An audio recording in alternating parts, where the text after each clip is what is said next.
5 പൈസ ചെലവില്ലാണ്ട് രോഗങ്ങൾക്ക് ഫ്രീ ആയിട്ട് ചികിത്സ ലഭിക്കുന്ന ഒരു ഹോസ്പിറ്റലിനെ കുറിച്ചാണ് ഞാൻ കാണിക്കുന്നത്. ഈ ഒരു വീഡിയോ മാക്സിമം ഷെയർ ചെയ്യുക, ലൈക്ക് ചെയ്യുക.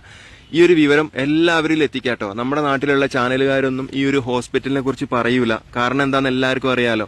അപ്പോൾ ഹാർട്ട്, കണ്ണ്, എല്ല്, ഇപ്പോൾ കിഡ്നി അങ്ങനെയുള്ള ഒരുപാട് രോഗങ്ങൾക്ക് ഫ്രീ ആയിട്ട് ചികിത്സ കിട്ടുന്ന ഒരു ഹോസ്പിറ്റലാണ്. അപ്പോൾ മാക്സിമം നിങ്ങൾ ഷെയർ ചെയ്യുക.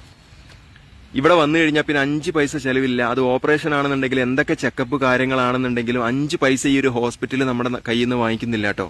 ഇത് ആന്ധ്രയിലാണ്. ആന്ധ്രയിലെ പുട്ടവർത്തി എന്ന് പറയുന്ന സ്ഥലത്താണ് ഹോസ്പിറ്റൽ സ്ഥിതി ചെയ്യുന്നത്. സായിബാബാന്റെ പേരിലുള്ള ഹോസ്പിറ്റലാണ്.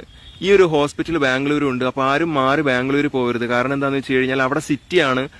സിറ്റി ആവുന്ന സമയത്ത് അവിടെ നമ്മൾ താമസിക്കാനൊക്കെ ഇതിന് റൂമിന് പൈസയൊക്കെ ഒരുപാട് കൊടുക്കേണ്ടി വരും. ഇവിടെ ഹോസ്പിറ്റലിനകത്ത് കിടന്നു കഴിഞ്ഞാൽ രോഗിയുടെ കൂടെ ഒരാളുണ്ടെങ്കിൽ അയാൾക്ക് മാത്രമേ താമസിക്കാൻ പറ്റുള്ളൂ. അപ്പോൾ കൂടുതൽ ആളുകൾ വരികയാണെന്നുണ്ടെങ്കിൽ നമ്മൾ പുറത്ത് റൂം എടുക്കേണ്ടി വരും. അപ്പോൾ റൂം എടുക്കുന്ന സമയത്ത് സിറ്റി ആണെന്നുണ്ടെങ്കിൽ അവിടുത്തെ റെന്റും കാര്യങ്ങളൊക്കെ കൂടുതലായിരിക്കും. അപ്പോൾ ഇത് പുട്ടവർത്തി എന്ന് പറയുന്നത് ഒരു വില്ലേജ് ഏരിയ ആണ്. ഇവിടെ ഒട്ടും ചെലവില്ല. 100 രൂപയ്ക്ക് ഫാമിലിക്ക് താമസിക്കാൻ പറ്റിയൊരു റൂം കിട്ടും. അപ്പോൾ അത് മാത്രമല്ല, ഇവിടെ ഫുഡിനും വളരെ എക്സ്പെൻസ് കുറവാണ്. ബാംഗ്ലൂർ സിറ്റിയിൽ വൈറ്റ് ഫീൽഡ് എന്ന് പറയുന്ന സ്ഥലത്താണ് സായിബാബാന്റെ പേരിൽ തന്നെയുള്ള ഇതിന് വേറൊരു ഹോസ്പിറ്റൽ. അവിടെയും ഹോസ്പിറ്റലിൽ ഫ്രീ ആയിട്ട് ട്രീറ്റ്മെന്റ് ആണ്. അപ്പം നേരത്തെ ഞാൻ പറഞ്ഞ പോലെ പുറത്ത് കൂടുതൽ ആളുകൾ പേഷ്യന്റിന്റെ കൂടെ വരികയാണെന്നുണ്ടെങ്കിൽ അവർക്ക് പുറത്ത് താമസിക്കാനും ഫുഡിനൊക്കെ ആയിട്ട് ഒരുപാട് എക്സ്പെൻസ് വരും. അപ്പോൾ ഇവിടെ ആവുമ്പോൾ അങ്ങനെയുള്ള എക്സ്പെൻസ് കാര്യങ്ങളില്ല. മാക്സിമം നിങ്ങൾ ഷെയർ ചെയ്യുക. ഇപ്പൊ നമ്മുടെ നാട്ടിലെ അവസ്ഥ എന്താണെന്ന് വെച്ച് കഴിഞ്ഞാൽ ഒരു പേഷ്യന്റിന് വേണ്ടിയിട്ട് ഒരുപാട് ആളുകൾ സോഷ്യൽ മീഡിയയിലാണെന്നുണ്ടെങ്കിലും പിരിവ് നടത്തുന്നുണ്ട്. വർഷങ്ങളോളം പിരിക്കുന്നുണ്ട്. അപ്പോൾ അങ്ങനെയുള്ള പിരിവും കാര്യങ്ങളൊന്നും ഇനി വേണ്ട. ഇവിടെ വന്നു കഴിഞ്ഞാൽ പിന്നെ നമുക്ക് 5 പൈസയുടെ ചെലവില്ല. പലരും പല സാധാരണക്കാരും ഇങ്ങനെയുള്ള വലിയ രോഗങ്ങളൊക്കെ വന്നു കഴിഞ്ഞാൽ ട്രീറ്റ്മെന്റിന് വേണ്ടിയിട്ട് അവരുടെ വീടൊക്കെ പണയം വെച്ചിട്ടായിരിക്കും ചികിത്സിക്കുന്നത്. അപ്പോൾ അങ്ങനെയുള്ള സംഭവങ്ങളൊന്നും ഇനി വേണ്ട. ഈ ഒരു ഇൻഫർമേഷൻ, ഈ ഒരു വിവരം നിങ്ങൾ എല്ലാവരും മാക്സിമം ഷെയർ ചെയ്ത് എല്ലാവരിലും എത്തിക്കുക.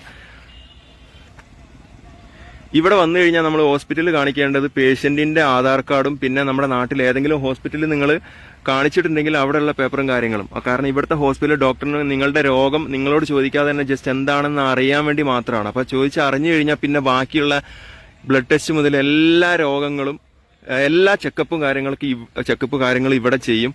പിന്നെ മറ്റൊരു കാര്യം ശ്രദ്ധിക്കേണ്ടത്, നമ്മുടെ നാട്ടിൽ സർജറി പറഞ്ഞ പല രോഗികൾക്കും ഇവിടെ സർജറി ഇല്ലാണ്ട് രക്ഷപ്പെട്ടിട്ടുണ്ട്. അങ്ങനെയുള്ള അപ്പോൾ നമ്മുടെ നാട്ടിലത്തെ പല വലിയ ഹോസ്പിറ്റലുകാരും ചെയ്യുന്നത് സർജറി ആവശ്യമില്ലാത്ത പേഷ്യന്റിനാണെന്നുണ്ടെങ്കിലും സർജറിയൊക്കെ ചെയ്യുന്നുണ്ട്. അപ്പം ഞാനിവിടെ 7-8 വർഷമായിട്ട് വരുന്നതാണ്. അപ്പോൾ എനിക്ക് ഇവിടുത്തെ കുറച്ച് കാര്യങ്ങളൊക്കെ അറിയാം. അപ്പോൾ നിങ്ങൾ ഇത് വരുന്നതുമായിട്ട് എന്തെങ്കിലും സംശയങ്ങൾ ഉണ്ടെങ്കിൽ നമ്മുടെ ഈ വീഡിയോയ്ക്ക് താഴെ നിങ്ങൾ കമന്റ് ചെയ്യുക. ഞാൻ തീർച്ചയായിട്ടും റീപ്ലൈ ചെയ്യാം കേട്ടോ. അപ്പോൾ